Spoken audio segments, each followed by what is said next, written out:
Eh bien, nous sommes en direct pour la reprise de Sans détour. Actualité politique oblige, puisque depuis le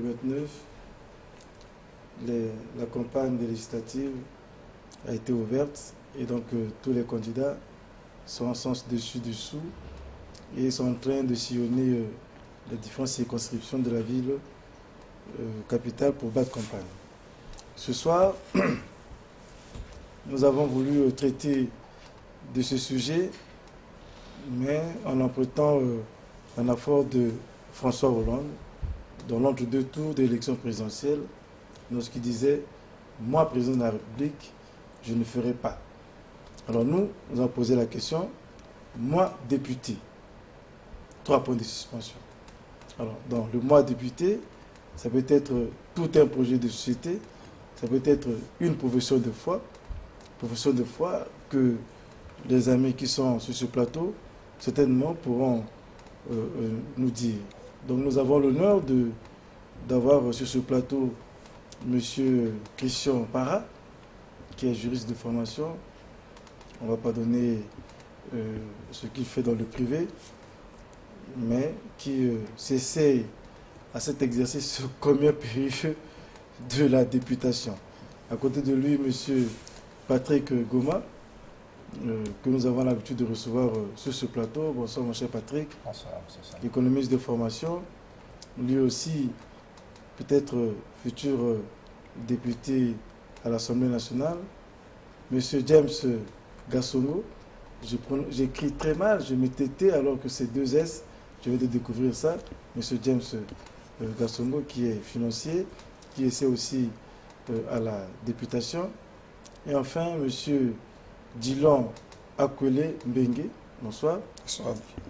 Qui lui aussi s'essaie à la députation. La particularité qu'ils ont tous, c'est qu'ils ne sont pas affiliés dans un parti politique traditionnel. Et, semble-t-il, ils dégagent la jouvence que l'on ne voit que très rarement à l'Assemblée nationale, à part de l'autre côté, en face. Enfin bon, ce n'est pas une critique. L'idéal, disait Charles Péguy, c'est qu'on peut mourir pour ses idées. La politique, c'est quand on peut en vivre. Alors, dans une réflexion publiée par le ministre d'État Emmanuel Yoka, qui s'essaie lui aussi à la députation, mais dans une circonscription de Vinza, le député et la République, les raisons d'une candidature, il écrit ceci: je crois que la politique était une passion et une morale. Je m'aperçois qu'au Congo, la politique est un métier. Venant de lui, nous nous posons seulement la question qui en ont fait son métier depuis de nombreuses années. Les nombreux candidats, 1200 d'après ce qu'on nous dit, pour 137 places, qui postulent à la députation, ne réunirait pas cette réflexion de M. Emmanuel Yoka. Objet de fantasme, la rémunération des élus est aussi sujet tabou. Bien que parfois plafonnée sous d'autres cieux, les indemnités que perçoivent les hommes politiques sont plus que confortables. Et c'est la raison qui pousse les Congolais en âge de s'engager en politique, de se ruer vers la députation et de se présenter en politique. Quelle est la profession de foi de nombre d'entre eux? Moi, député, élu du peuple, que vais-je faire une fois élu? Un apport de François Hollande sert de trame pour circonscrire la profession de foi des futurs candidats à la députation. Le président français utilisait cet anaphore en disant « Moi, président de la République, je ne vais pas faire 3 points de suspension. » Nous n'allons pas faire la critique de ce qu'il a fait, ce qu'il n'a pas fait. Mais moi, député, que vais-je faire? J'ai dormi pendant 5 ans lors de la dernière législature sur les bancs de l'Assemblée. Pendant 5 ans, je n'ai pas levé une seule fois le doigt pour poser une question. Au cours des 5 ans, je n'ai pas été l'auteur d'une loi qui porte mon nom et encore moins d'un projet de loi initié par moi. Pendant 5 ans, je n'ai pas interpellé le gouvernement ni posé une seule question d'actualité au gouvernement, encore moins sur la bonne gouvernance. Pendant 5 ans, je n'ai pas eu de permanence pour recevoir les doléances de mes mandants. Pendant 5 ans, je ne suis pas reparti voir ma base pour la restitution des sessions parlementaires. Pendant 5 ans, j'ai fait siéger mon suppléant en mes lieux et places à cause de mon incompatibilité. Mais nous nous sommes disputés parfois pour la rémunération des perdiens. 5 ans après, je reviens vers vous demander vos suffrages. Après vous avoir dit cela, pour cette législature passée, allez-vous voter pour moi? C'est la question que je vous pose ici. Et à vous, je vous dirai, qu'en pensez-vous? 5 ans après avoir dormi, 5 ans après, on se réveille, on va solliciter les suffrages et se respecter les citoyens que nous sommes. Est-ce que la plupart de ces députés sont dans cette configuration? Je ne pense pas. Mais il fallait bien introduire un peu d'humour pour commencer cet exercice. Messieurs, est-ce que vous la sentez, cette campagne de législative? Je commence par M. Parra et on revient par vous. Merci, monsieur Soli Benga. Je crois que ma présence ici est le résultat, l'aboutissement de ce que j'ai toujours fait, le militantisme que j'ai toujours prôné, les idées que j'ai toujours défendues. Aujourd'hui, je me présente à la députation. Je crois que c'est quelque chose que je porte, que les gens qui sont autour de moi ont voulu que je fasse.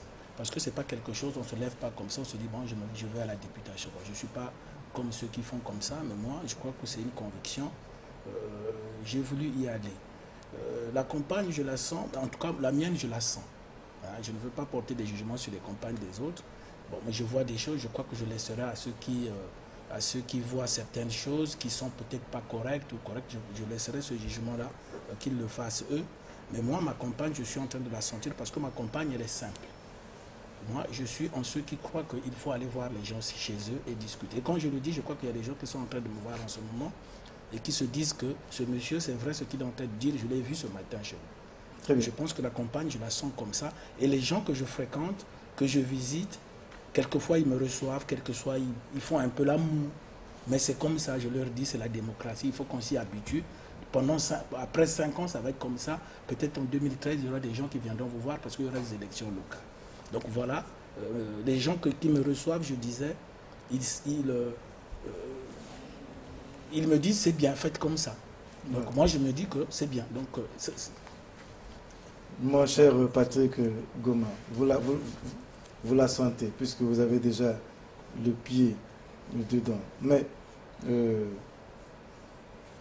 moi, député de la République, pas député, mais député de la République, car après avoir indiqué ce nombre de faits qui sont avérés, j'espère que vous allez me contredire, est-ce qu'on ne peut pas ne pas se poser la question, mais à quoi sert un député?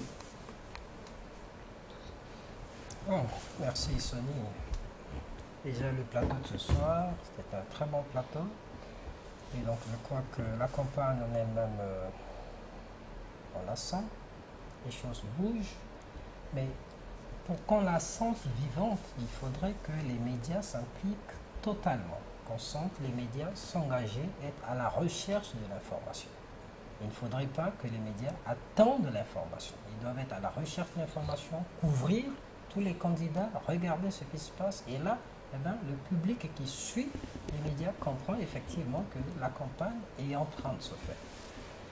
Maintenant, sur la question, moi, député, je crois que c'est très simple. Il faut simplement dire que le député, c'est pour commencer le représentant du peuple. Et lorsqu'il arrive à l'Assemblée, c'est pour qu'il représente de façon globale le peuple congolais et non une circonscription. Ça veut dire qu'il faut qu'il regarde les grandes questions. Nous avons aujourd'hui des grandes questions liées à l'emploi, liées au logement, liées à l'énergie, liées à la formation. Et donc, il faut qu'il regarde ces questions pour que, bien entendu, qu'on trouve des solutions, que l'exécutif se met au travail et trouve des solutions. il est l'interlocuteur de la population auprès des administrations. C'est le véritable défenseur. Et donc, je crois que sur cette question de moi député, il faudrait qu'on se dise qu'il ne faudrait pas qu'on se limite à notre propre circonscription. Et il ne faudrait même pas qu'on réduise le concept de député aux finances. Mais il faut qu'on relève le débat. Aujourd'hui, il y a des messages partout, le changement. Mais comment changer s'il n'y a pas un véritable débat? Ça veut dire que même dans la vision politique, il faut qu'on arrive nous-mêmes à imposer un rythme qui va complètement changer. Le changement, ce n'est pas un discours, mais c'est un fait. Il faut que le peuple constate qu'on est en train de changer véritablement dans la manière de faire campagne, dans le discours. Et c'est pour cela que les médias sont très importants. Il faudrait qu'ils accompagnent cela. C'est très important pour des petites circonscriptions comme Mongali 2 et autres. Mais on peut organiser des débats des candidats. Un grand débat où on regroupe 5, 6 candidats. Où on débat sur les grandes idées. Regardez comment, une fois arrivé à l'Assemblée, qu'on est capable de faire accompagner la démocratie et d'aller vers le développement. Aujourd'hui, c'est un cri. Le Congo venait à peine l'Assemblée nationale venait à peine de voter le PND, le Programme national de développement, 2012-2016. Ce PND devait constituer un véritable débat pendant la campagne, parce que c'est autour de ce PND que nous allons construire. On va y revenir sur le contenu. Mon cher James Gasson, vous la sentez, la campagne, mais vous, votre profession de foi? Je la sens, la campagne. Il faut dire que depuis le lancement de la campagne, beaucoup ont essayé de mettre les banderoles, beaucoup ont essayé de placer les posters un peu partout. Mais ce qui est déplorable, c'est qu'il y a une certaine jeunesse qui est prise en otage, comme si la campagne, c'était ce moment du brouhaha, ce moment où on devait faire boire, ce moment où on devait divertir. Alors que nous devons passer sur les problèmes de fond. J'ai fait cet effort autour de moi pour faire passer le message aux jeunes qui m'encadrent, qui sont autour de moi aujourd'hui, de leur dire que le débat et le projet, c'est ce qu'il y a d'essentiel à présenter aux gens. Il n'est pas bon aujourd'hui que nous continuions à divertir cette jeunesse. Il est bon aujourd'hui que ceux qui vont représenter le peuple à l'Assemblée puissent d'abord faire comprendre au monde, aux électeurs, ce qu'ils iront faire à l'Assemblée. Il est dommage de constater que bon nombre de députés qui vont à l'Assemblée ne sont même pas à mesure d'expliquer qu'est-ce qu'ils iront faire pendant 5 ans à l'Assemblée. Il est dommage de constater que bon nombre de députés qui y vont, évidemment, comme vous l'avez introduit, ils vont pour s'asseoir et ils restent 5 ans en prenant un billet aller et revenir 5 ans après pour demander un nouveau suffrage. C'est dommage. Mais enfin, aujourd'hui, c'est une occasion qui est donnée à la population congolaise de se murer en quelque sorte, de voir et de comprendre que nous allons élire des gens qui iront nous représenter. Il est bon aujourd'hui que nous puissions évoluer, comme l'a su le dire un certain nombre de mes amis. En tout cas, je la sens, la campagne, mais je voudrais que petit à petit, que la démocratie congolaise puisse évoluer pour aller vers une vraie démocratie. Ça veut dire que les gens seront élus demain sur la base d'un programme, sur les échanges, sur ce que l'on est en train de demander aujourd'hui, le vrai changement. Et le changement partira de la mentalité et des idées que nous allons essayer d'inculquer, de lancer au sein de cette population, nous qui aspirons à devenir des députés. Donc moi, député, j'essaierai de faire de mon mieux déjà, d'éduquer, de conscientiser notre population sur le rôle et la vraie place du député. Merci.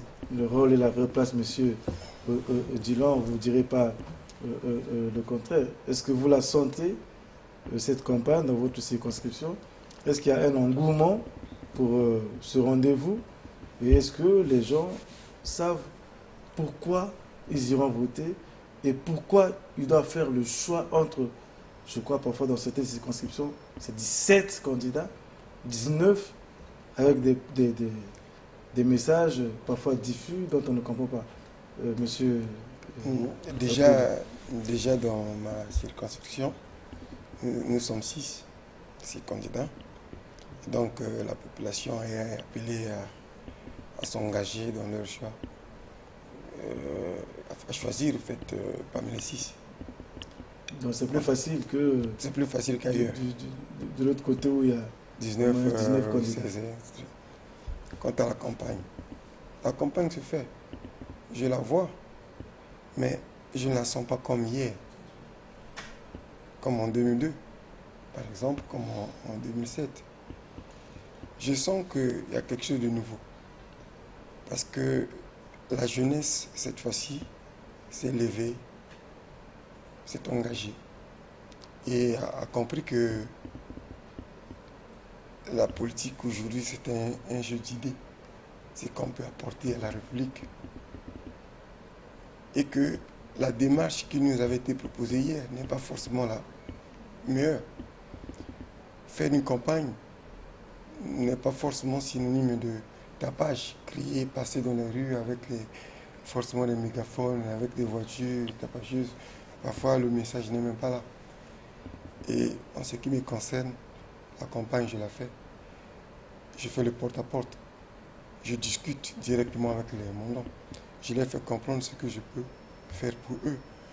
Je leur fais comprendre ce que pouvaient faire ceux qui sont passés avant. Et je pense que le message passe. Et très bien. Ok, mais s'il n'y avait pas tout ce bruit, parfois à 2 h du matin, avec les gens qui vous réveillent avec des mégaphones, est-ce qu'on n'aurait pas l'impression que c'est triste? Parce qu'il faut un peu plus de bruit, un peu plus de musique, hein, pour que les gens sentent que là, on est dans l'effervescence. C'est ce que je dis. Je pense que c'est pas comme hier, mais je pense que c'est même mieux aussi. Parce que simplement, quand les choses sont calmes, se passent de manière calme et tranquille, le message se passe mieux. Alors, je ne sais pas, vous devez avoir plusieurs supports pour faire passer le message. Quand c'est calme, les choses se passent bien, mais on voit les banderoles, il n'y a aucun message. Est-ce qu'on doit utiliser les prospectus, distribuer ça de porte à porte, ou écrire même un livre et donner aux pseudo-électeurs pour qu'ils s'imprègnent du projet? Est-ce que les gens s'intéressent au contenu du projet ou à la personne qui vient solliciter le suffrage?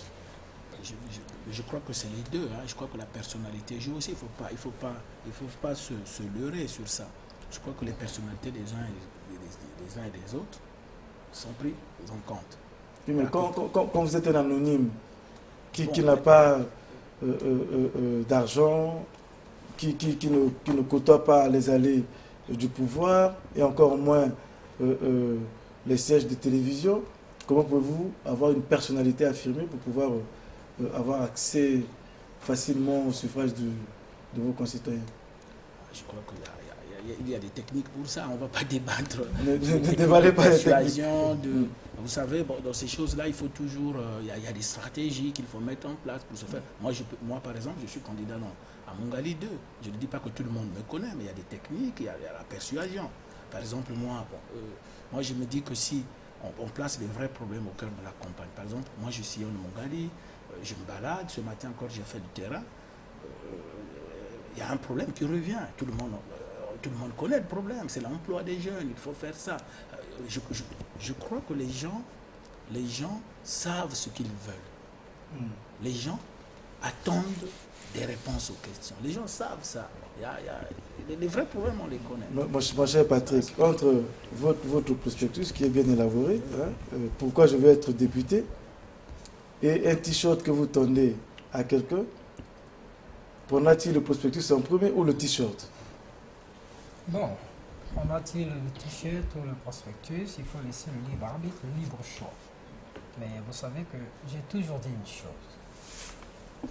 Nous voulons avancer, il faut qu'on soit responsable. Si on n'est pas responsable, on ne va pas avancer. Il faut qu'on arrive à faire les bons choix. On fait un mauvais choix, on va continuer à pleurer. On fait un bon choix, on construit le pays. C'est pour ça, lorsque je discute avec les populations, je ne m'arrête pas à ma circonscription. Je regarde au-delà de ma circonscription. Je regarde le pays de façon globale. Il faut faire passer un discours aujourd'hui qui soit capable de rayonner surtout au niveau de tout le pays, afin que les populations, de façon globale, comprennent qu'il faut changer. Parce que si on opère un travail au niveau de la circonscription, qu'est-ce qui va se passer? Vous allez vous retrouver à l'Assemblée nationale seul. Oui, mais vous briguez les suffrages dans une circonscription. Il faut d'abord arriver à convaincre ceux-là. Lorsqu'on brigue les suffrages dans une circonscription, il ne faut pas s'écarter d'un aspect qui est important, qui dit qu'une fois élu, on est député national. Très Donc, bien. on intègre Mais il faut d'abord passer le au premier niveau cap. de la circonscription, mais tout en ne pas oublier le volet global de la situation. Très bien. Moi, je disais ceci. Il ne faut pas non plus se voiler la face avant que vous n'arriviez à siéger dans l'hémicycle. Il faut d'abord passer par le tamis de votre circonscription pour qu'on vous élève jusque là-bas. Une fois, vous parlerez des problèmes nationaux. Mais la réalité aujourd'hui sur le terrain, entre un t-shirt que vous donnez au badaud et un programme dont parfois certains diront à l'envers, qu'est-ce qui choisirait le mieux pour dire est-ce qu'on s'intéresse au contenu ou on s'intéresse, comment on appelle ça là, à l'éphémère, Monsieur James Gasson et puis Je voudrais dire ceci. La population congolaise a été formatée en quelque sorte. La première des choses qu'ils feront, ils prendront le t-shirt. Nous ne voyons pas la chose. Ils vont prendre le t-shirt. Mais il y a un travail d'éducation que nous devons faire. Il faut le reconnaître. Vous l'avez soulevé tantôt en disant est-ce que si on arrêtait le bruit, les gens se diront qu'il y a véritablement une campagne? Ils diront non. Mais dans d'autres pays, il y a des votes. En France, on n'est pas obligé de mettre des mégaphones dans tous les coins de rue pour savoir qu'il y a une campagne qui se fait. Je crois qu'aujourd'hui, je le dis à mon équipe de campagne, nous allons essayer de faire comme les autres, mais tout en éduquant la population à aller vers ce changement que nous voulons opérer. Et parce qu'aujourd'hui, les mandants ont besoin de ces t-shirts. C'est vrai. Il ne faut pas oublier aussi qu'il y a un problème dans notre pays. La réalité fait que bon, ce t-shirt peut servir comme vêtement. Donc les gens prennent le t-shirt. Mais nous savons que nous devrons nous battre pour éduquer cette population, faire comprendre demain que la campagne, ce n'est pas le moment de boire des tonnes, des casiers de bière pour voter un candidat, ou la campagne, ce n'est pas le moment de tendre qu'on donne 10 000 francs pour voter quelqu'un pour 5 ans. La campagne, ce n'est pas ce moment où il faut vraiment mettre de côté le fond du but même de l'élection. Enfin, demain, parce qu'après l'élection, après ce moment, donc c'est 15 jours de campagne, les gens prennent la décision de mettre un bulletin de vote, mais après ils deviennent otages 5 ans après, pour avoir fait le choix de quelqu'un qui n'est pas à mesure de changer les choses dans son quartier ou dans sa circonscription. C'est ça, c'est là la triste réalité. Mais il faut savoir convaincre déjà. Si le t-shirt participe à cette espèce de conviction, là, supposons que vous n'en donnez pas, est-ce que les électeurs ne pourront pas dire non, mais celui-là c'était un candidat pauvre, donc pour lui, c'est pas la peine de voter pour lui. Parce que vous venez avec les papiers bien élaborés, bien écrits, alors que les autres donnent les t-shirts plus les 2000 de déplacement. Bon, on va vous traiter de pauvre. Et puis, pour ne parler que de ma circonscription, aujourd'hui la population, je dirais mieux la jeunesse, a compris que les t-shirts qu'on a donnés tout le temps, et les 1000 francs, 2000, parfois même 5000, qu'ils les achètent pendant 5 ans. Et c'est les retardés en fait pour rien. Ils ont compris, nous avons fait cette campagne. C'est ce que nous faisons d'ailleurs. Depuis nos prés, nous avons préparé les gens comme ça. Les gens, ils ont compris aujourd'hui que ce n'est pas le t-shirt. J'ai vu, moi, chez moi, où les gens ils ont refusé le t-shirt. Pourtant, ça peut servir aussi comme habit. Le message passe. J'ai vu, moi aussi, dans ma circonscription, comment quelqu'un a refusé de l'argent. Ça veut dire qu'il y a un travail qui se fait, mais qui devrait se faire. La mentalité, ce que mon bien-aimé vient de dire, je crois que c'est ça l'éducation là, il faut emmener. Les gens étaient formatés, déformés, je dis. Nous devons, au fur et à mesure, remonter cette pente. Je sais que ce n'est pas de manière magique. Progressivement, nous, on peut apporter chaque fois. Le message passe. Aujourd'hui, la jeunesse a compris. Donc le mois de député de demain, moi, député, ça sera celui qui aura changé le logiciel de nos électeurs, ou sera celui qui va rester avec le même disque dur qui consiste à dormir à l'Assemblée ne pas faire des propositions. C'est quoi le mois député de demain, Patrick Gomaï? Le mois député de demain, c'est déjà ce député qui doit être capable de restaurer la République. Vous savez que nous avons des valeurs. Unité, travail, progrès. Ces valeurs doivent être restaurées. Sinon, c'est la catastrophe. Il faudrait qu'on arrive à avoir des députés pour la législature qui vient, qui soient capables de dire restaurons la vérité de la Constitution de 2002. De la même manière que nous avons restauré la vérité de l'indépendance, il faut restaurer la vérité de la Constitution de 2002 lorsqu'on a froissé l'article 118. Il faut redonner l'avis de constitutionnalité de loi à la Cour constitutionnelle, tel que ça a été écrit au départ. C'est ça le député. Il faut qu'on revienne sur des vraies questions. Il faut restaurer les valeurs de la République. Déjà, sur ce volet constitution, il faut qu'on rétablisse la Constitution de 2002, sur l'article 118. Et lorsqu'on est fini par là, il faut poursuivre. La Constitution n'a pas été abrogée, à ce que je sache. Prenez la Constitution du 20 janvier 2002, si vous en avez là, tournez l'article 118, vous lirez. Prenez celle qui a été publiée par le journal officiel, toujours à l'article 118, donc vous avez là 2 constitutions. Il y a un juriste à côté de moi qui pourra valider cela s'il le sait très bien. C'est pour ça que je dis, moi député, je ferai rétablir la Constitution du 20 janvier 2002, notamment au niveau de l'article 118. Parce que l'article 118, lorsqu'on donne l'avis de constitutionnalité des lois au niveau de la Cour suprême, qui est juge de litige, ça devient dangereux. Oui. Alors, vous voyez, déjà, si vous tenez un discours comme ça chez le petit de Mungali, qui n'a pas encore pris son petit déjeuner, que je vais restaurer l'article 118, mon cher, je ne suis pas sûr qu'il passe 2 heures à t'écouter. Hein. Enfin bon, peut-être que tu auras une technique, mais... J'ai pris un aspect. J'ai pris un aspect, il y en a plusieurs. Okay. Il y a le contrôle de l'action du gouvernement, qu'il faudrait qu'on restaure. Il faudrait que les populations comprennent que le contrôle de l'action du gouvernement, ce n'est pas l'interpellation seule. Mais le contrôle de l'action du gouvernement, c'est la mise en marche des commissions parlementaires, des commissions permanentes qui doivent travailler et contrôler de façon systématique le gouvernement. Et ça, c'est un travail important à faire. Donc que les députés jouent Il faudrait que les députés qui arrivent comprennent aussi qu'est-ce que c'est qu'une loi de finances. Comment décortiquer une loi de finances. Comment interpréter une loi de finances. Alors donc le mois député, le mois député, c'est celui important. Qui doit, comme disent les autres, avoir de la bouteille. Ah ben oui. En tout cas, à ce que je sache, nous sommes en train de faire un travail pendant le cours de cette campagne. Déjà, je le dis aux jeunes gens qui viennent m'écouter, aux parents et aux autres qui sont venus lors de mes meetings, moi, député, je siégerai, je serai votre défenseur et je serai votre rapporteur. Donc j'aurai un siège, je partirai à l'Assemblée, jouer pleinement mon rôle, mais je reviendrai vers vous, rendre compte à mes mandats. Moi, député, je me battrai pour faire inscrire les projets dont vous attendez. Vous prenez le cas de ma circonscription, par exemple, il y a le problème du désengorgement de la voie Pont-Mikalo à Djiri. C'est un problème préoccupant.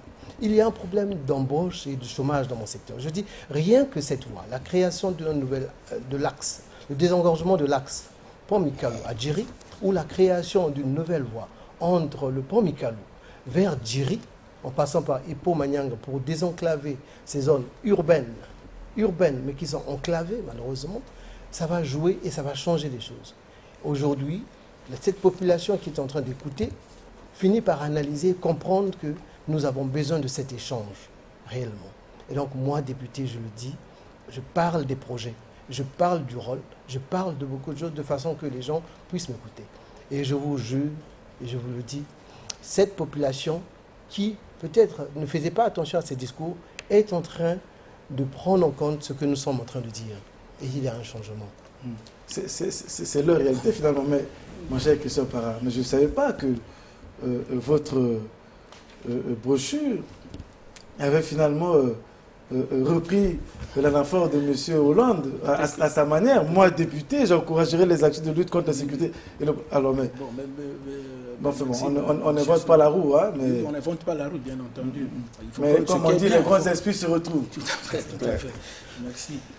Donc, je disais, hein, moi j'ai quelque chose de simple c'est vrai, la République, tout ça, c'est des valeurs auxquelles nous croyons. Moi, je veux, si je suis député, moi député, moi j'ai envie d'incarner quelque chose de bien. Et cette chose-là, c'est quoi? Moi, je travaille pour le compte du ministère des petites et moyennes entreprises chargé de l'artisanat, donc qui s'occupe des métiers manuels. Et quand je me balade, ce n'est pas qu'aujourd'hui, maintenant que je suis en train de battre campagne, les artisans, vous les retrouvez partout, dans tous les coins de rue. Les coiffeurs pour vous rendre beau, pour vous tendre le crâne, votre cordonnier, pour vous mettre une semelle en plastique, les coiffeuses, ceux qui s'occupent qui font la beauté, vous les trouvez dans tous les menuisiers, vous les trouvez dans tous les coins de rue. Et c'est des gens qui travaillent dur. Tous les matins, ils se lèvent, il y en a qui vont à pied, qui peuvent quitter Mongali, aller jusqu'à Mikalo à pied pour aller travailler et ramener de quoi manger à la maison. Moi, j'ai envie d'amener l'artisanat à l'Assemblée nationale. Parce que l'artisanat sous d'autres cieux, cher Sonny Benga, vous le savez autant que moi, l'artisanat en France, c'est la première entreprise. L'artisanat est un gisement d'emploi extraordinaire. Aujourd'hui, partout, lorsque nous sillonnons tous, nous sommes tous des candidats ici. Lorsque nous allons, la première préoccupation des gens, c'est l'emploi. Mais comment va-t-on leur donner l'emploi? Comment va-t-on donner l'emploi à ces gens? La fonction publique, elle est saturée, vous le savez autant que moi. C'est au compte-gouttes que l'on prend on est en train de recruter des gens. Mais il faut donner la chance aux gens. L'artisanat, c'est un gisement d'emploi extraordinaire. Aujourd'hui, dans ce pays, nous avons un ministère en charge de l'artisanat. Mais il faut lui donner des moyens, il faut qu'on se batte. Donc vous en faites partie. Ceci m'amène à dire ceci. Moi, je vais interpeller le chef de l'État. Parce que je sais que après les élections, on va remanier le gouvernement. Moi, j'ai envie de dire au président une chose simple.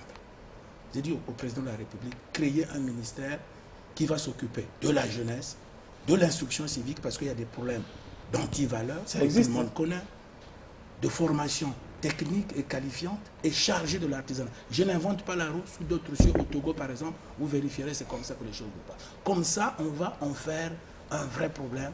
L'emploi des jeunes. C'est très important.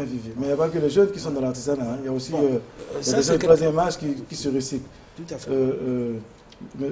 Monsieur Goma. C'est-à-dire Non. Après ce qu'il a dit, est-ce qu'il ne faut pas d'abord rétrécir le débat dans une zone bien circonscrite, qui est votre circonscription, même si on ne la nomme pas, plutôt que d'embrasser les grands sujets pour lesquels, lorsqu'on arrive à l'Assemblée, tout se noie? Est-ce que le discours le plus adapté par rapport à vos électeurs ne serait pas de vous intéresser à ce qui les préoccupe au quotidien? Effectivement, il faut un discours qui arrive à rassurer les populations. Mais aussi, il faut un discours qui montre aux populations la réalité du pays. D'abord, il faut commencer à expliquer au peuple qu'est-ce que le pays aujourd'hui. Le pays, il a atteint un point d'achèvement en 2010, l'initiative PPT. Et en 2 ans, 2011, nous avons emprunté pour près de 170 milliards. 2012, nous avons emprunté pour près de 670.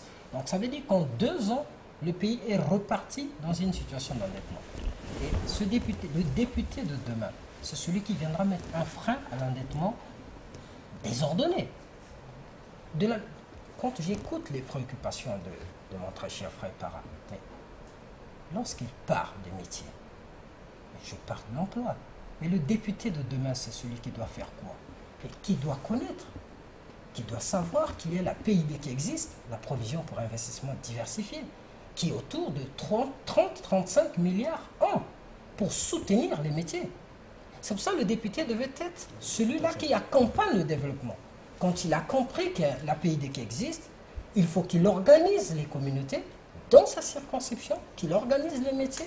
Il faut qu'il ait un fichier de métiers, les mécaniciens, les coiffeurs, ainsi de suite, et qu'il les pousse à obtenir des financements au niveau de la PIB parce que c'est pour eux. C'est ça le député de demain. Ce n'est pas celui qui va à l'Assemblée pour crier, mais c'est celui qui comprend.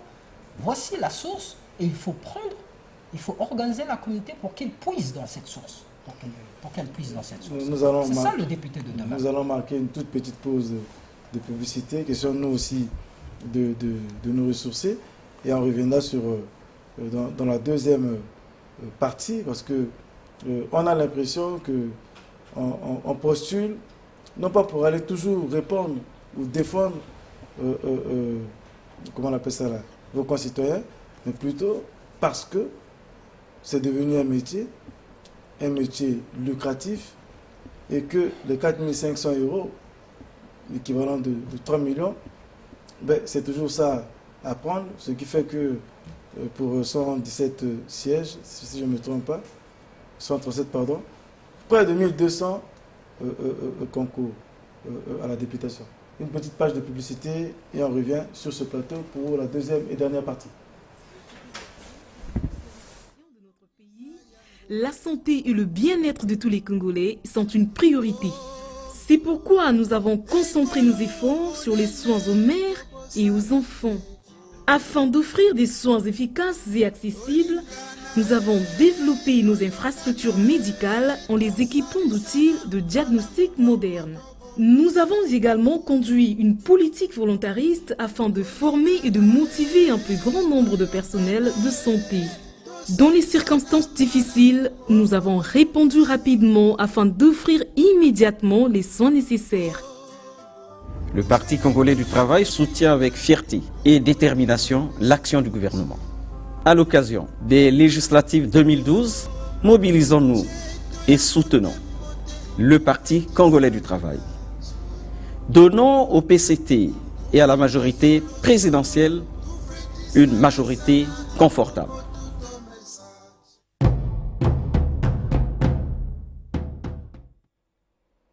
Voilà, donc on revient sur ce plateau. C'est une très belle transition aussi. Hein. Je crois que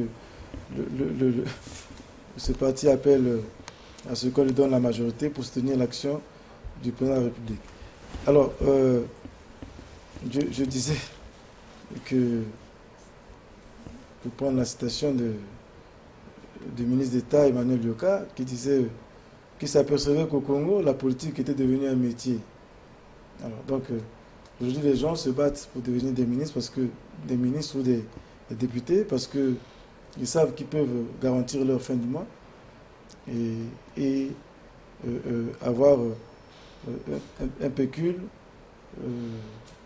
qui leur permet de vivre peut-être très très bien, tout en tournant le dos à leur mandant. Alors la question que je me pose, c'est: est-ce la seule motivation ou est-ce la motivation du moi député d'aujourd'hui ou du député d'hier? Parce que le moi député d'aujourd'hui, M. Dillon, sera-t-il différent de celui d'hier qui parfois se battait avec son suppléant pour partager les indemnités, ou se battait avec son suppléant pour s'arracher le 4x4 pour faire la descente, ou se battait avec son suppléant au point aujourd'hui lui-même de se positionner comme candidat ou sinon directeur de cabinet en fait de campagne d'un candidat. Enfin, il y a des exemples qui sont là, je ne voudrais pas en citer. Est-ce que la motivation, c'est celle-là, ou c'est l'envie d'aider les Congolais et de porter leur doléance à l'Assemblée? Oui, mais merci. Bon, déjà, pour revenir juste un peu, le moi député. Parce que la suite, là, à mon sens, a une corrélation. Que la fonction de député soit un métier, tout dépend de moi député. Si je dis, moi député, je vais me battre pour ma circonscription, je vais par exemple régler les problèmes courants, défendre les questions les plus frappantes de ma circonscription, par exemple chez moi. L'eau, défendre, parler de l'électricité, parce que là où je suis, nous vivons presque, je dirais, au pied de la montagne. Nous avons un réel problème de l'environnement. Et quand en saison de pluie, vous avez des sables mouvants qui vont dans les maisons. Et puis les maisons, les personnes s'inondent. Et les ruelles sont remplies et les avenues. Si le ministère de l'Environnement vous avait dit de ne pas construire là-bas, vous aurez crié sur lui. Non, fait bon. Qu'à cela me tienne. Aujourd'hui, j'ai dit à mes mandants, mais nous y sommes dans notre quartier. plus personne de nous ne pourra porter la maison sur la tête. Il faut donc penser à une politique adaptée à notre environnement. Nous ne sommes pas, malheureusement, le premier peuple à vivre dans un milieu plus ou moins hostile. Au Japon, c'est pire. Et on a étudié des politiques adaptées. Et je pense que, dans ce sens, je pense. Et si réellement, c'est ça ma motivation, ça veut dire, je ne pourrais pas être député pour attendre qu'on me donne l'argent. Pour en faire seulement un métier, exclusivement structurer l'argent. Parce que c'est une vocation, en fait. J'appelle ça, c'est un peu fort le terme, mais je prends ça comme ça, comme une vocation. Et sans ce peuple-là, sans leurs problèmes, je ne vois pas le sens de mon engagement. Oui, mais les autres disent ça aussi. Hein? Mais je voulais ajouter en ce qui me concerne. Je suis là pour vous, votez-moi. Je veux rejoindre mon frère Ngoma. Député. À mon cas, ce n'est pas seulement la circonscription. Parce que moi, ma candidature aussi est motivée par une couche sensible et vulnérable, les personnes handicapées. Et ils ont fait des collectes de fonds pour soutenir ma candidature. Parce qu'ils pensent qu'ils n'ont personne pour parler d'eux. Et jamais personne à l'Assemblée n'a parlé des personnes handicapées. Nous avons depuis... J'espère que vous n'allez pas ghettoiser votre combat, sinon hein, on pensera que il faut chercher des quotas pour les albinos, les personnes handicapées, les malentendants, les malvoyants. Ça sera difficile. Le problème, c'est le fardeau qui est donné. Depuis 1992, nous avons une loi qui, jusqu'à aujourd'hui, malgré la volonté du président de la République, qui n'a pas de texte d'application. Très bien. C'est possible, si vous êtes député, de faire avancer ces projets-là. Ça peut être aussi quelqu'un dit normal, hein, qui sait gérer, qui serait très humaniste pour faire avancer. C'est ce qu'on aurait souhaité depuis 1992. C'est pas le cas. C'est pas le cas. Donc, et c'est pourquoi nous, on dit... Alors, donc ils se contentent de leur... Ah, pardon? Ils se contentent de leur... Ben oui, parce que... J'ai utilisé le mot argotique. Monsieur James. Moi, député, je ne pense pas que la première motivation soit la rémunération. Je parlerai de mon cas. Ça fait à peu près 4 ans que j'écris sur les logements sociaux. Et les logements sociaux dont j'ai écrit... Vous avez le bonheur de vous recevoir sur ce plateau. À propos. Et en dehors des logements sociaux, je suis président de l'association AV Congo. Et donc je travaille pour cette association depuis...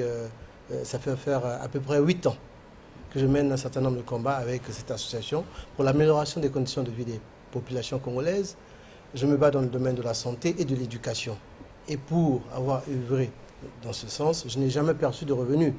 Donc aujourd'hui, la motivation qui est la mienne de devenir député, ce n'est pas pour percevoir un revenu, pour améliorer mon quotidien. Non, je pense que je travaille déjà. Et j'ai eu le bonheur de travailler en Angleterre au Parlement anglais. Et j'ai eu le bonheur aussi de côtoyer des députés anglais. J'ai vu ce que les autres faisaient. Et ça m'écœurait aujourd'hui, ça m'écœurait de voir comment certains députés ici agissaient. Être député... Donc vous élevez contre le folklore de ce que se ressemble un peu à... Bien entendu, il y a des députés qui travaillent à l'Assemblée, il faut le reconnaître. Mais il y a d'autres qui vont vraiment pour s'amuser. C'est ça folklorique. Voilà. Donc je pense que la rémunération, ce n'est pas la première motivation. Nous voulons travailler pour ce pays, changer les choses, faire avancer les choses. Mais ça, permettez, M. Soni, pour appuyer juste ce qui est dit, j'ai assisté à des plénières où je vois le député, dès qu'on a commencé, il est comme ça. Il dort déjà. Et jusqu'à la fin, je me dis, qu'est-ce qui se passe dans sa tête pendant qu'il dort là? Il réfléchit certainement. Sûrement, il pense à quelque chose qui attend après. Et j'ai suivi une fois. Il avait demandé une question, mais il dormait déjà. On lui pose la question, il se réveille parce qu'il s'est un sursaut. Il dit, merci Monsieur le Président pour la parole, mais ce que je voulais dire, c'est ce que mon frère vient de dire. Ça veut dire que j'espère qu'ils ne vont pas prendre ça mal, mais c'est plus grave encore. Quelqu'un, un député qui est venu pour défendre son peuple, il a passé toute une législature sans dire un petit mot, sans proposer un petit projet. Rien du tout. Sans poser de questions. Quelqu'un même m'a amusé, il a dit, un député, il a dit non, c'est pas tout de parler, comme il parle bien, c'est pas tout de parler, on peut glisser un petit mot, on voit chez le président, c'est déjà le projet de passe. Donc, c'est important, c'est pas... S'il vous plaît. Je voudrais aussi vous rappeler... Je pense qu'il ne faut pas trop caricaturer. Non, je vais raconter quand même une petite anecdote parce que je l'ai reçu ce matin même, puisque j'ai assisté à la réunion où on disait que ce sont des journalistes qui couvrent parfois les sessions parlementaires et quand ils prennent une petite pause pour aller se divertir et ils rencontrent les députés au bar en train de siroter, c'est pas une bière ou bien un jus, et ils posent la question aux journalistes. Alors, ils en sont où là-bas mais ça met du temps là. À quel moment ça va finir? Pendant que ça les concerne, alors qu'ils doivent prendre part au débat, mais ils posent la question aux journalistes pour qu'ils leur donnent l'information. Alors, est-ce que ce mois député voulait ajouter quelque chose? C'était pour dire... c'est l'un d'être la caricature quand même. C'était pas un peu trop caricaturé parce qu'il faut quand même savoir que l'Assemblée, au sein de l'Assemblée, il y a des commissions. Moi, je le dis parce que j'ai suivi un peu le parcours d'un projet de loi. Ça part d'un ministre, maintenant qu'on a des pôles, ça arrive au pôle, ça va au secrétariat général du gouvernement. Après, c'est transmis à l'Assemblée. Moi, j'ai suivi tout ce parcours-là. J'ai été en commission, j'ai accompagné des gens, je suis allé, j'ai vu comment ça se passe en commission. Comment on titille un ministre qui est porteur d'un projet de loi. Il y a des ministres, quelquefois, qu'on voit, des députés, je voulais dire, qu'on voit à la télévision, en plénière, parce que ce que nous voyons à la télévision, ce sont les plénières. Ce n'est pas que je suis en train de défendre, je défends pas les paresseux, j'essaie d'expliquer aux gens pour qu'ils comprennent comment ça se passe. En commission, je vous dis, quelquefois, c'est heurté, voyez-vous. Mais ce que je dois demander aux députés, il faut qu'ils disent, qu'ils viennent, qu'ils fassent des descentes, qu'ils expliquent à leur mandant que voici, si vous pensez que moi je vais là-bas pour dormir, voici ce que j'ai fait, voilà, c'est comme ça que ça se passe. Donc il ne faut pas trop caricaturer sur ça. Ce que nous voyons à la télévision, c'est des débats plénières. Quelquefois, les choses sont déjà arrêtées en commission.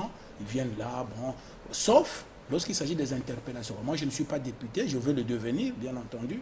Il y a un règlement intérieur, je crois qu'il y a des quotas. Les temps de parole sont fixés par rapport au groupe. Bien sûr. Voilà, donc je crois qu'il y a ça. Il faut dire la vérité aux gens qu'ils comprennent. Mais ce n'est pas une raison pour somnoler. Oui, bien sûr, mais je ne défends pas les paresseux. Parce qu'il y a même des gens qui sont arrivés à tomber même. Oui. Je ne suis pas en train de dire qu'il n'y a pas de paresseux là-bas, il y en a. Oui. Donc finalement, la question de la rémunération, ce n'est pas la plus importante. Je vous donne seulement un chiffre, 4 500 € pour un député congolais. Un député espagnol gagne à peu près 4 886. Et je pense que l'Espagne est parmi les 10 premières puissances mondiales, n'est-ce pas? Et le Congo, je ne sais pas compter, sont 34e pays à l'indice IDH. Donc vous voyez déjà, malgré tout, nous avons des rémunérations approximatives par rapport aux pays riches. Alors, si le mois député, pour être cohérent, consistait à faire comme l'a fait le gouvernement Hollande, nous baissons ces émoluments, est-ce que c'est faisable? Est-ce qu'on peut, monsieur, vous nous dira, vous n'êtes pas député, vous voulez vous attaquer à nos privilèges? Enfin bon, monsieur. Bon, mais je crois qu'il faudrait que... Bon, je n'aime pas trop ce sujet de rémunération parce que je crois que la fonction politique, c'est un sacerdoce. On y va parce qu'il faut sortir le pays des difficultés.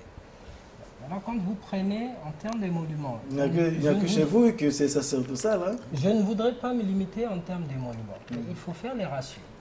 Quelle est la part de l'Assemblée nationale dans le budget de l'État? C'est très faible. 2%, un bruit. Ça ne vaut absolument rien. Donc, je ne vois pas là où ça coince. Et je crois qu'aussi le député, bien entendu, c'est le représentant du peuple. Donc il doit bénéficier d'un certain nombre d'éléments, ce qui est important pour qu'il fasse le travail. Très bien. Maintenant, le mois député, c'est ça le plus important. Lorsqu'un député, lorsqu'on reçoit la loi de finances, par exemple, vous avez vu qu'il y a une taxe sur les terrains bâtis et non bâtis. Regardez en face, vous avez une population dont le niveau de vie est très faible, le niveau de revenu est faible. Et lorsqu'on impose une taxe de ce genre, le moi député voudrait quoi?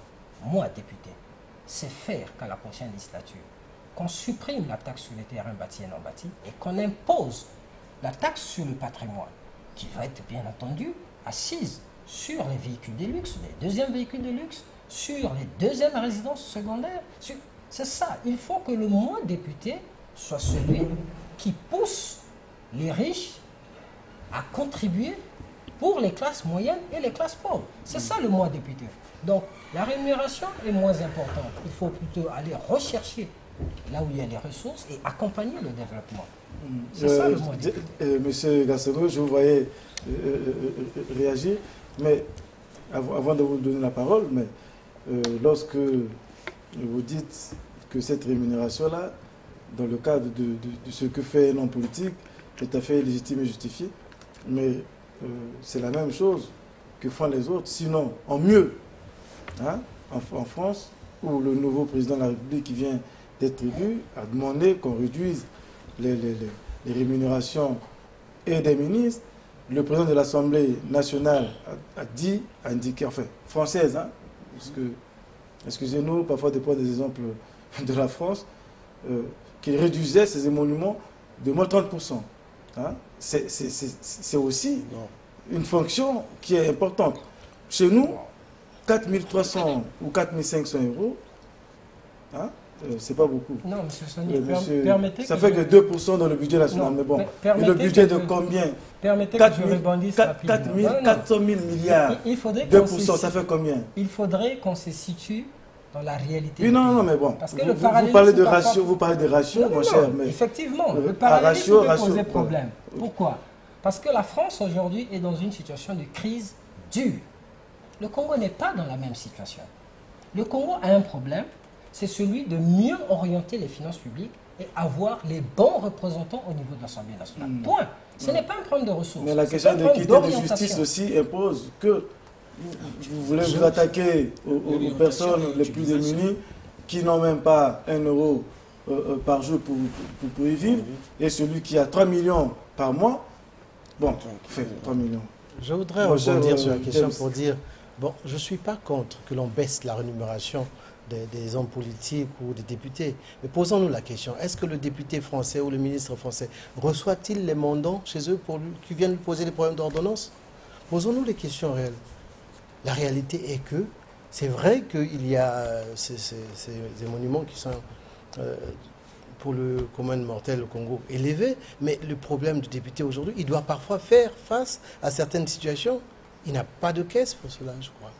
Et donc, c'est vrai que ça paraît élevé, mais lorsqu'on voit le travail à accomplir, lorsqu'on voit les attentes des populations, parfois ça ne va pas au-delà du budget de Est-ce que la Constitution indique qu'il faut, avec vos émoluments, venir en aide individuellement, payer les t-shirts, construire les ponts, construire les routes? C'est indiqué? Non, je parle de l'environnement et de nos réalités. Nous avons un travail d'éducation à faire. Donc, nous ne voulons pas faire comme font les autres. Voilà, nous avons un travail d'éducation à faire. Non, chez nous, c'est autre chose, ne faisons pas comme les autres. Non, nous avons un travail d'éducation à faire. Nous allons changer des choses, mais il y a certaines réalités, parfois, qui nécessitent que nous soyons un peu plus flexibles.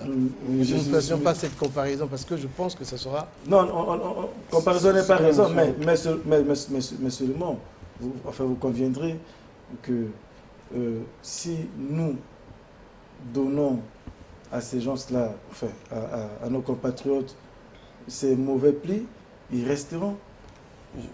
Justement, M. Sonny, je vais réagir. Vous ne donnez pas les t-shirts, finalement. Parce que vous pensez que c'est le discours et le contenu de votre message qu'il faut qu'ils ingurgitent. Et non pas de porter un t-shirt et puis voter pour quelqu'un d'autre. Non, je l'ai expliqué tantôt. Que le travail d'éducation que nous sommes en train de faire tient compte de nos réalités. Très bien. Nous donnons les t-shirts comme les autres, mais nous faisons passer un autre message aujourd'hui. Disons que ne nous votez pas sur la base d'un t-shirt, mais écoutez nos programmes. Faites le choix en tenant compte de la réalité et de nos programmes. Vous avez des problèmes. Nous avons des problèmes à résoudre. Ne nous arrêtons pas sur la bière, les t-shirts ou celui qui aura fait plus de bruit durant la campagne. Voilà, monsieur Akwele voulait dire. Non, c'est que mon frère dit.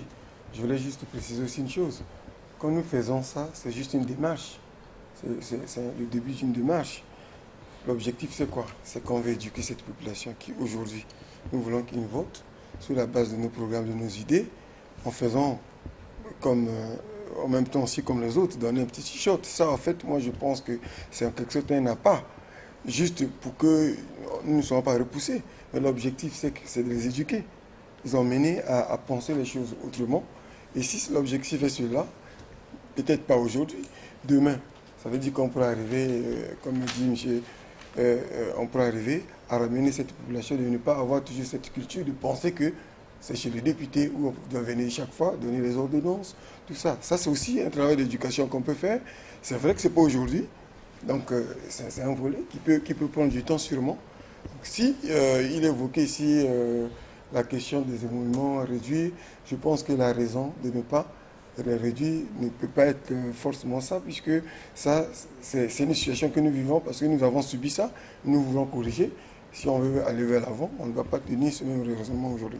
Ça, c'est une caisse de solidarité qui s'impose aussi, hein, que vous soyez député ou pas. Même aujourd'hui, la famille est toujours devant la porte. Ouais. Monsieur, oui, bien sûr, moi je crois que la question de la rémunération, ça ne peut pas constituer une motivation pour moi, pour chercher à être député. Non, je pense que non. Je pense que donc on peut avoir quelqu'un qui peut se lever un matin pour dire, bah, écoutez, au nom de la redistribution, on peut penser que moins 10% de ces rémunérations-là, on le remet à la caisse et puis on crée un fonds social de solidarité. Ça posera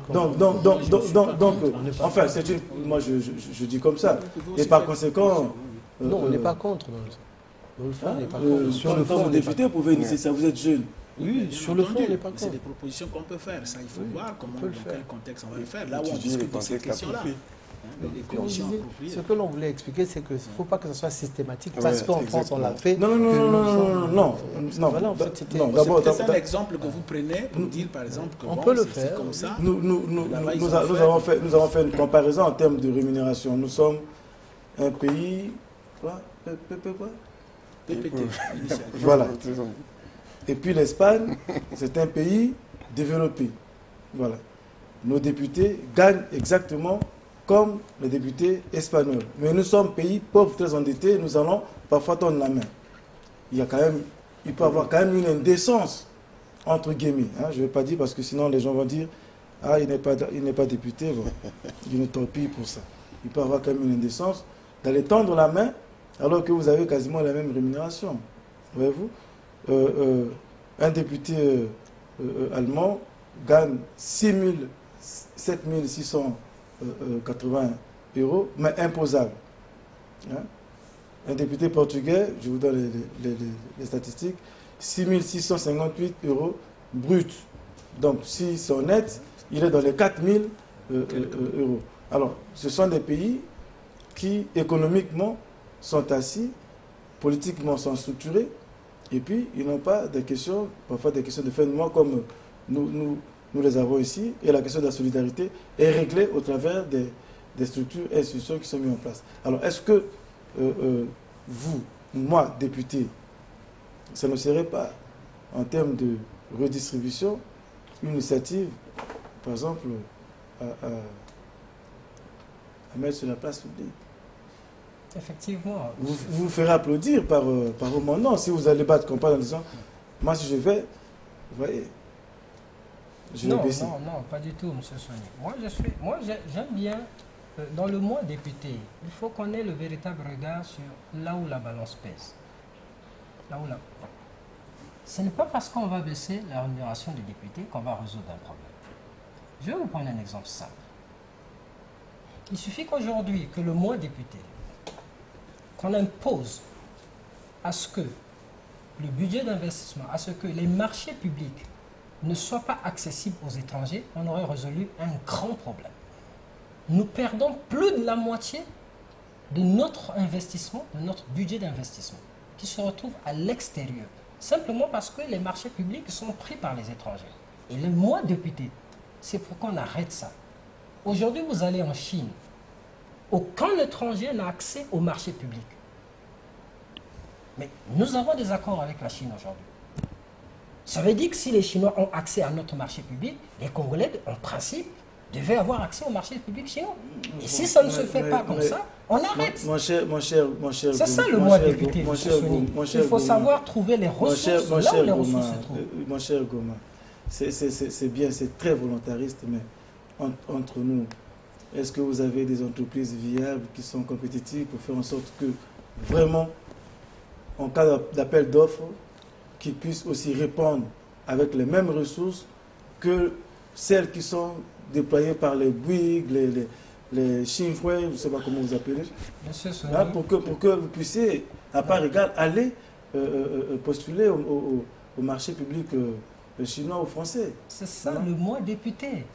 C'est celui qui, quand je mais parle de la est-ce que ça ne serait pas intéressant d'organiser la structure des entreprises privées ici pour qu'elles soient compétitives et qu'elles aient une surface financière assez conséquente pour qu'elles puissent aussi elles-mêmes participer au développement? Est-ce que ce ne serait pas aussi une initiative de la part des députés? C'est ça le moi député, M. Sony. Enfin, c'est celui d'organiser la structure économique nationale, construire les entreprises dirigées par les nationaux, d'un côté, et de l'autre côté, apporter des facilités au niveau du code des investissements. Mais ça existe. Non, il y a des améliorations. Il faut attirer davantage. Combien d'étrangers sont attirés dans notre pays? Ils n'arrivent pas avec leurs ressources. Ils trouvent les ressources chez nous. Vous savez très bien qu'aujourd'hui, le cas de l'UTT, les Chinois qui sont à l'UTT ne sont pas venus avec les ressources. Ils ont trouvé les ressources chez nous. C'est ça le moi député, celui qui ramène, qui restaure la République. Celui qui impose une direction pour construire les sociétés qui doivent être dirigées par les Congolais. Il faut qu'on revienne, qu'on fasse respecter l'institution et qu'on fasse respecter la République. Mais le moi député aussi doit se rendre compte qu'on est quand même dans un système libéral où l'État s'est désengagé et qu'il ne peut pas non plus créer des mastodontes qui vont mourir comme au FNACOM et ATC par exemple. Monsieur... dans ce que dit mon frère, moi je vois encore pire. C'est que chez nous, quand les étrangers viennent, j'ai suivi ça ici dans un nouveau débat, ils prennent même les petits marchés. C'est que même les petits marchés, tu vois... Mais si vous ne les prenez pas, si vous ne les prenez pas, construire un mur. Est-ce que ça, on peut dire qu'il n'y a pas de maçon ici qui peut faire le mur? Non, mais si le mur n'est pas droit, hein, c'est ça, on voit le mur du construit aujourd'hui, il est déjà penché. C'est normal qu'on corrige ça. On voit, il n'y a même pas de décamètre. Hein? Bon, enfin, je rigole, mais je prends un exemple plus pratique. Nous sommes là sur des infrastructures de base, par exemple. Il y a eu des routes qui sont construites là, bien par les Chinois et par les entreprises qui sont là. Par des Congolais aussi. Ça fait combien de temps? Par des Congolais aussi. Moins d'une année. Des caniveaux à la place des rigoles à la place des caniveaux. Mais oui, hein? mais les qui sont construits par des sociétés congolaises. C'est là la responsabilité. Donc le mois député de ça. Exactement. Le travail du contrôle de l'action. Le contrôle de l'action du gouvernement. Que dit le marché? Le député doit avoir un regard. Que dit le DAO du marché? Il faut contrôler. Il faut mettre les services appropriés. Vous avez le BCPTP qui est là, qu'on peut utiliser comme contre-expert pour vérifier. C'est ça le travail de contrôle. Ce n'est pas un travail de texte, mais c'est un travail de terrain. Le moi député, c'est celui-là qui règle ces véritables questions. Les questions liées, par exemple, vous avez pris un exemple sur les murs. Mais où est-ce qu'on a mis la formation? Qu'est-ce qui se passe au niveau de notre formation technique? C'est ça le moi député, celui qui restaure l'éducation, qui restaure la formation. Et là, on a des entreprises, là, nous avons des ouvriers capables de faire, et là, nous avons un pays qui avance. Très bien, mais si vous ne les avez pas formés, vous allez chercher où? Ils viendront. Mais les écoles de formation sont appelées à faire un travail, et il faut qu'il y ait des ressources. Le député, c'est celui qui contrôle l'action du gouvernement. Chaque année, il y a des finances énormes qui sont débloquées pour des secteurs précis. Mais il faut qu'ils surveillent. Dans le secteur de la formation, est-ce que les ressources ont été dégagées comme il faut? Est-ce qu'on a encadré la formation comme il faut? C'est ça le député. Nous sommes en train tout doucement d'atterrir parce qu'on amorce le dernier virage. Je reviens encore sur cette question de rémunération. Et j'ai lu quelque part en ce qui concerne les députés outre-Atlantique que chaque député était tenu de déposer auprès d'une commission pour la transparence financière de la vie politique dans les 2 mois qui suivaient son entrée en fonction, sa déclaration de situation patrimoniale. Voilà, sa déclaration de situation patrimoniale. Je ne vais pas préjuger de vos statuts personnels. Je ne sais pas si vous souscrirez à une proposition de cette nature ou avoir la prise de fonction ou 2 mois après avoir siégé dans l'hémicycle, que vous ayez à décliner vos 2 voitures, vos 3 villas, vos 4 machins, pour qu'après, au sortir de cela, qu'on se rende compte que les 3 millions que vous percevez servent bien à l'action parlementaire. Monsieur... Personnellement, bien volontiers. Et je pense que ça devrait commencer par l'exécutif. Et si l'exécutif fait, c'est ce que volontairement, moi, député. Là, vous jetez la balle. Oui, donc là, je reviens. Je fais une balle qui vient, je reviens sur moi-même. Moi, député, j'accepterai volontiers de déclarer les biens des patrimoines. Et à la fin de la législature, on fait le bilan. Volontiers, j'accepterai. Mon cher James. Je dirais la même chose. Aucun problème à cela. Moi, député, je ferai la déclaration de patrimoine. Aujourd'hui, on le fait un peu partout. Hollande l'a fait, Macky Sall l'a fait. Et je crois que c'est une culture qu'on doit instaurer un peu partout. Ça ne pose aucun problème. Est-ce que chez nous, c'est pas parce que c'est tabou, la question de l'argent, de l'enrichesse, de l'enrichissement? Mais je crois qu'au niveau de l'exécutif, au niveau de la présidence, pour les élections présidentielles, je crois que les présidents déclarent leur patrimoine. Je crois que c'est le cas. Je ne sais pas. Ça a été rendu public? Je ne sais pas. Macky Sall, ça a été rendu public. Est-ce que c'est rendu public chez nous? Mais en tout cas, moi, en ce qui me concerne, moi, député, je pourrais même initier une proposition. Parce que ce qui concerne les députés, c'est une proposition pour qu'on en arrive là. Parce que c'est quand même pas... Il faut qu'il y ait quand même une transparence, parce que nous militons pour la transparence.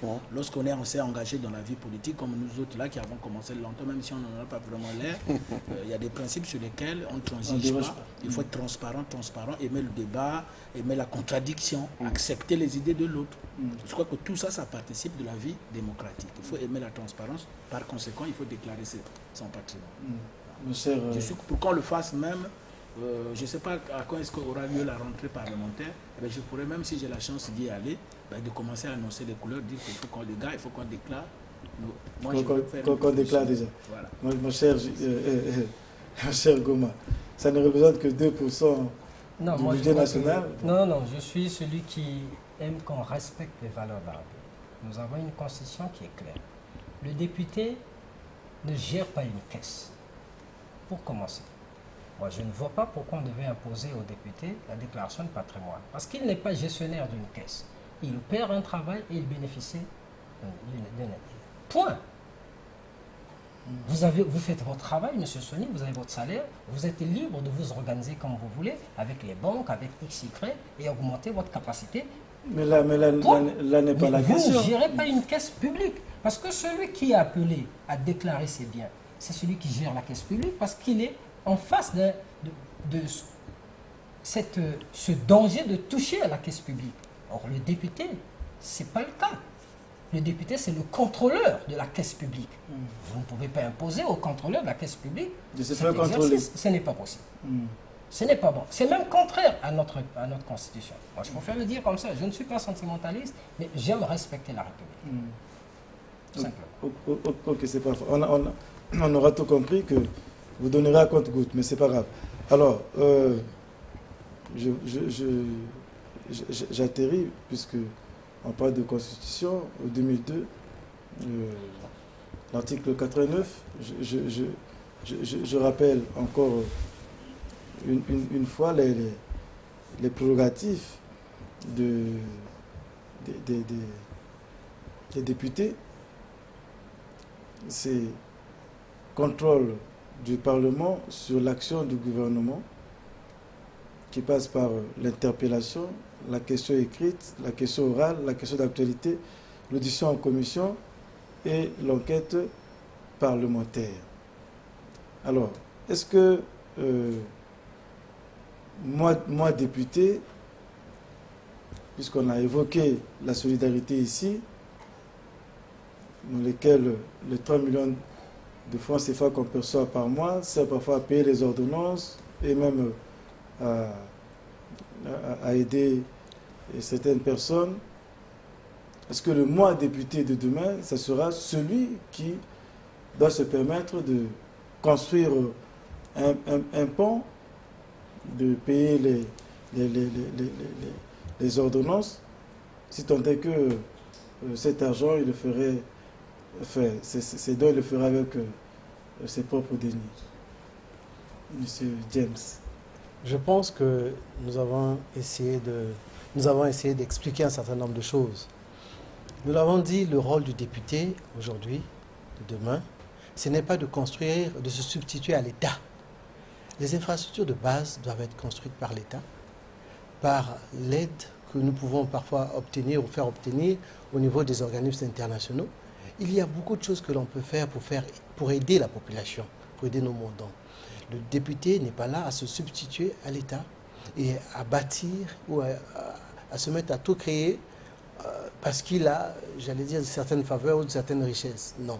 Sinon, on aurait choisi les hommes les plus riches, les mettre à l'Assemblée, pour qu'ils se mettent à construire le pays. À construire le pays. À ce moment-là, il n'y aurait plus d'élections, on aurait plus riches, ça serait plus simple. Je pense qu'on emmène... Mais est-ce qu'on ne va pas de plus en plus vers ceux qui sont plus nantis?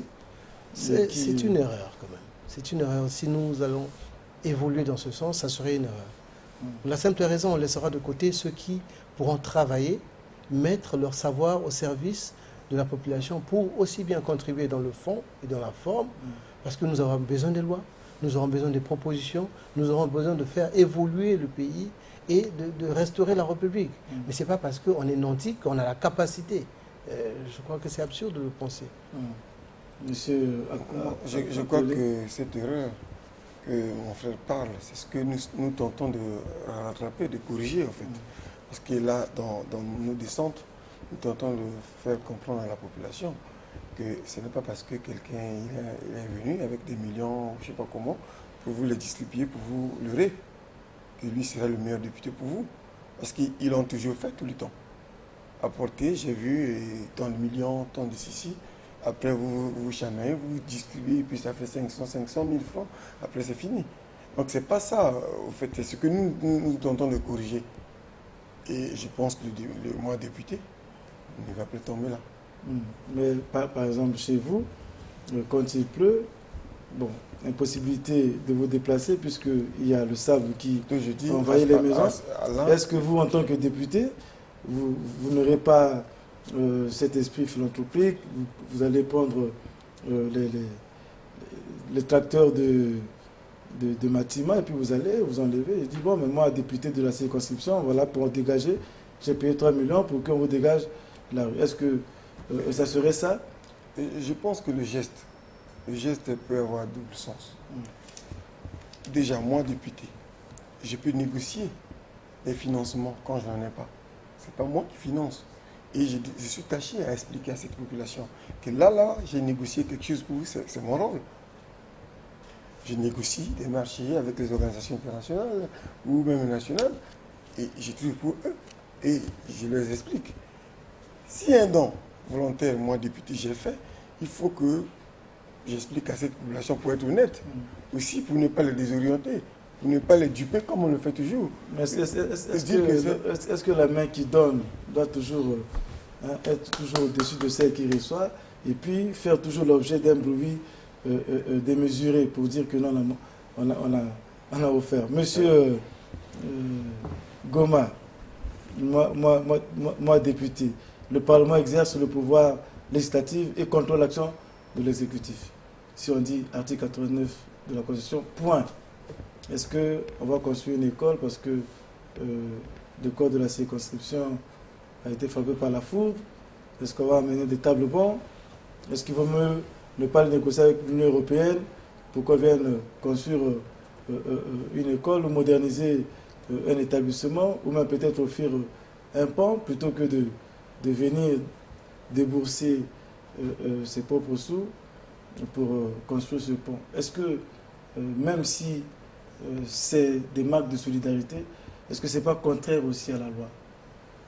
Bon, déjà, il faut dire que dans le travail du député, son travail s'exécutant à deux endroits, à l'Assemblée et puis dans la circonscription, les actions liées au social sont permises. C'est les actions qui sont permises, c'est le social. Mais à un niveau donné, il faut savoir arrêter. Et aussi, il faut savoir ramener le social au niveau du Parlement. Lorsque c'est des questions liées, par exemple, à la formation, ce sont les écoles qui posent problème. On a tenté d'apporter une solution, parce qu'il faut apporter des solutions durables. On a tenté d'apporter une solution, il faut ramener cela au niveau des commissions, interpeller le ministre en charge et trouver une solution durable à la question. C'est ça le travail du député. Et surtout éviter à ce que nous continuions à avoir des députés agents publicitaires qui chaque fois qu'ils posent un acte, et bien automatiquement c'est à la télé. Ça c'est les députés agents publicitaires, il faut que ça s'arrête. Il faudrait que même la presse évite de rencontrer ce genre de députés. On a besoin des députés qui arrivent à faire un véritable travail au niveau de l'Assemblée et qui se ressourcent au niveau des circonscriptions. C'est ça qu'on a besoin. Bon, lorsqu'il s'agit de contrôle, regardez lorsqu'on a connu le sinistre du 4 mars. Mais on a construit certains établissements de façon désordonnée. Le cas de l'école Fleuve Congo, ça c'est une catastrophe. Mais le moins député, c'est celui qui interpelle le ministre pour dire au ministre que l'école Fleuve Congo, c'est un danger. Parce qu'il n'y a pas assez d'oxygène, il n'y aura pas assez d'oxygène dans les salles de classe. Et le peu d'oxygène dans les cerveaux des enfants, c'est la mauvaise assimilation des cours. Donc vous allez produire des mauvais produits dans ces écoles. Vous sortirez de ces écoles des bandits. Et c'est pour cela que nos écoles, aujourd'hui, le banditisme a pris de l'ampleur. C'est ça le travail du député. Qu'est-ce qui se passe au niveau des établissements? Pourquoi il y a ces dérives? Il faut corriger. Ça part d'où? C'est de l'environnement de formation. Le moins député, c'est celui qui doit amener le gouvernement à mettre un environnement de formation, un environnement d'éducation qu'il faut pour qu'on construise les futurs Congolais de demain. L'école, c'est un environnement où on construit la personne. Et lorsque vous mettez des environnements complètement tordus, mais vous n'avez rien à attendre de ces enfants-là. Très, très bien. Alors, mais je vois que vous êtes l'héritier quand même d'une belle école, parce que vous estimez très très bien, hein, qui a été construite peut-être par les mêmes qui continuent de siéger, parce qu'ils sont passés par le CNT, et ainsi de suite. Et puis, à mon époque, je me souviens encore, j'étais en seconde, je prends déjà la classe de seconde, terminale, tout ça. Nous étions autour peut-être de 50, 60 dans une salle. Mais allez au lycée Thomas Sankara aujourd'hui, vous avez une salle de classe qui fait plus de 200 élèves. La même salle de classe où j'étais 50, 60. C'est pas normal. Non, attendez, je termine. 50, 60, c'était des classes pléthoriques déjà. Mais aujourd'hui, ces mêmes classes sont à 200. Pire, ils fréquentent en délestage.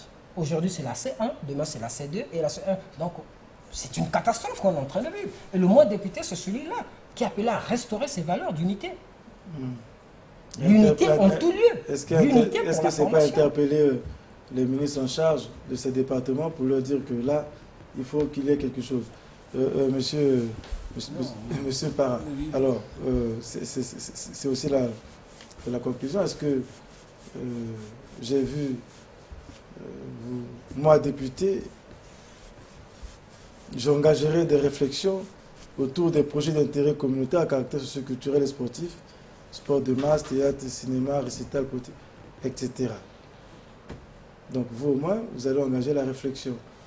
Et donc vous éviterez de venir construire le mur de l'école qui est cassé par la pluie et le pont dont les référents sont en train de réclamer à corps et à cri. Ça, je crois que quelqu'un l'a dit ici, un de mes collègues, un de mes voisins a dit ici que ça relève de la compétence de l'État. Il y a un budget. Je crois que le rôle d'un député, moi député, je serais celui-là, le député qui... Écoutez, je vais vous raconter une petite anecdote pour essayer d'illustrer un peu le climat dans lequel nos députés travaillent. Moi, j'ai déjà été avec un député, je ne peux pas citer son nom. On est en train de... On ouvre la session budgétaire. La session budgétaire, c'est là où quelqu'un a parlé de l'orientation des ressources. C'est en ce moment-là qu'on discute de ces questions, en commission, notamment dans la commission économie et finances. C'est des grandes questions, le ministre vient, on pose des questions, on doit lire, on doit comprendre des choses. Comment est-ce qu'on va orienter les ressources? Par exemple, pour les écoles dont on est en train de parler ici, les écoles.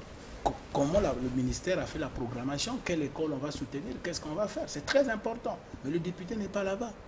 Lui, il est ailleurs, il a la tête ailleurs, il se dit, bon, mais voilà, j'essaie de me mettre à sa place, je se dis, bon, peut-être que ce n'est pas important. Je ne sais pas ce qu'il pense, hein, je ne préjuge pas. Mais peut-être à la commission, mais c'est qu'il va avoir le perdien de la commission. Donc, le mois député, c'est celui qui doit être là où on oriente pour ne pas qu'après. Pas seulement pour le perdien. Voilà, parce qu'il y a un jeton, hein, quand même. Quand on interpelle le ministre des Finances, par exemple, moi, le secteur que je défends le plus, le secteur pour lequel je vous ai dit que j'ai une passion folle pour ce secteur, le secteur de l'artisanat. Moi, les populations que je rencontre, les gens que je rencontre, souvent me disent, les artisans notamment me disent, ah oui, nous on paye trop de taxes, c'est trop élevé. Moi, il m'est arrivé d'engager une réflexion, pour ne vous prendre que cet exemple-là, d'engager une réflexion avec un fonctionnaire du ministère des Finances en charge des impôts. Mais c'est ces questions-là qu'il faut engager, discuter avec les gens, comprendre les gens. Le député, c'est celui-là, c'est pas seulement celui qui est là, bon, voilà, donc il faut que le député soit quelqu'un qui soit attentif, qui soit ancré, c'est vrai, qui comprend les problèmes. Mais un député, c'est quelqu'un qui peut interpeller même un ministre. Pas qui peut des finances.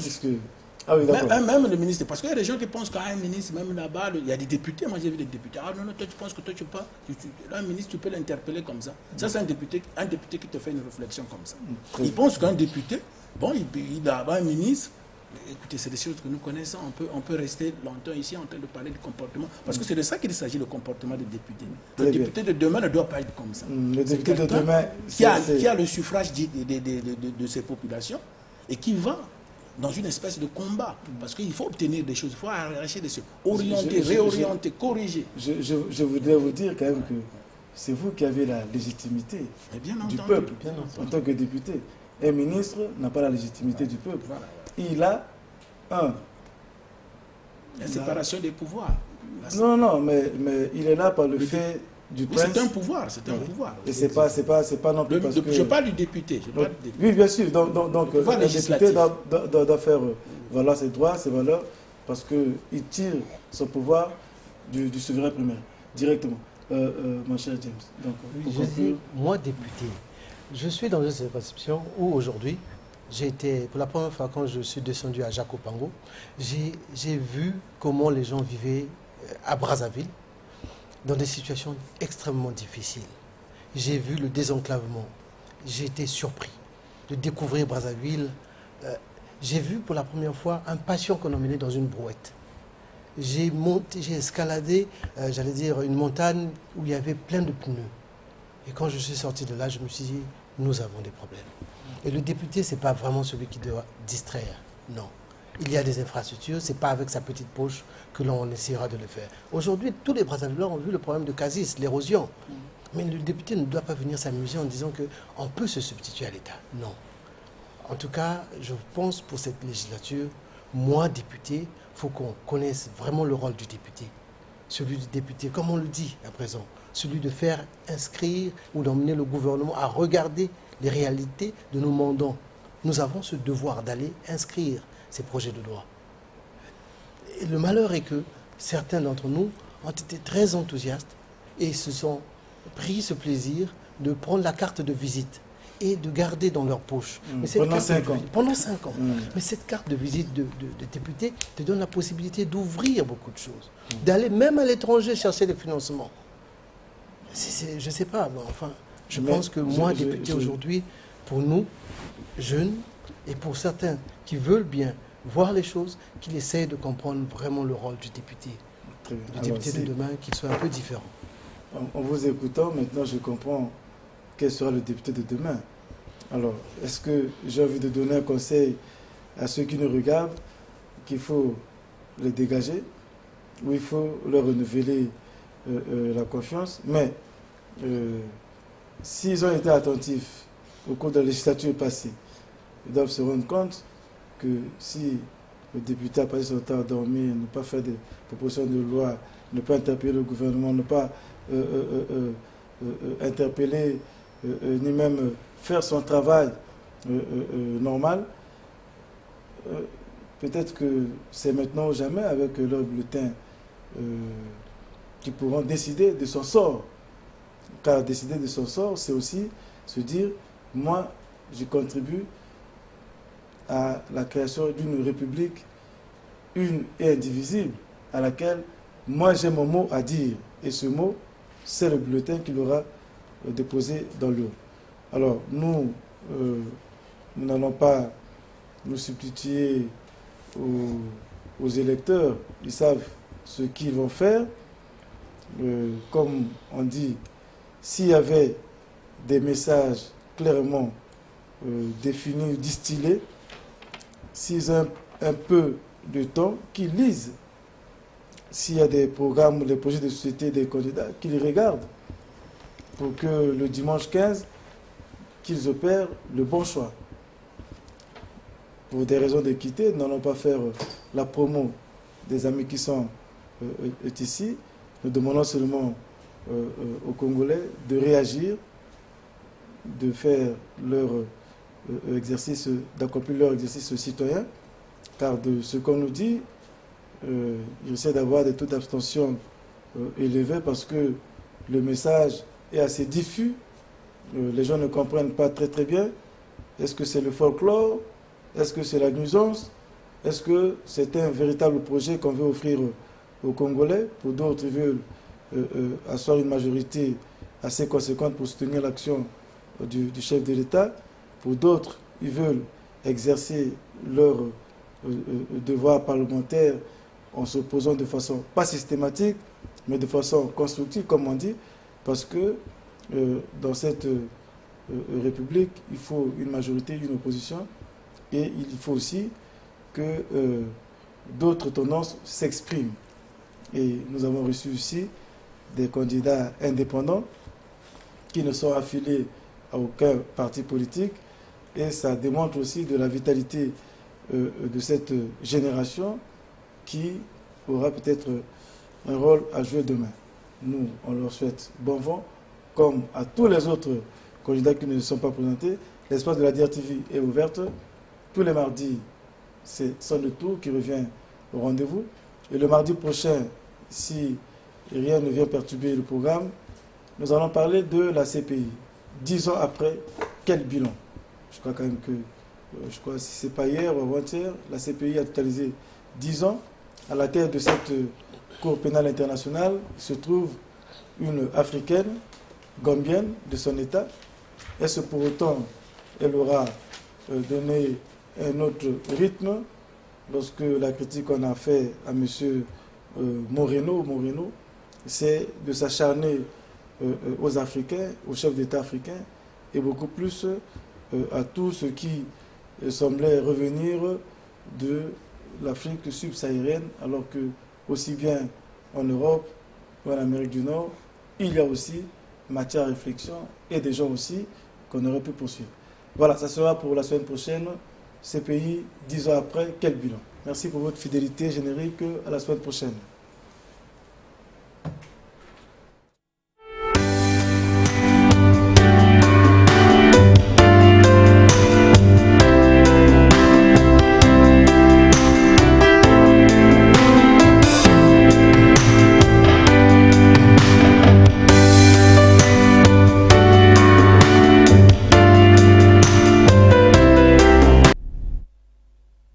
Madame, Monsieur, bonsoir. Et encore une fois, merci pour votre fidélité à Son de Tour. Encore une fois,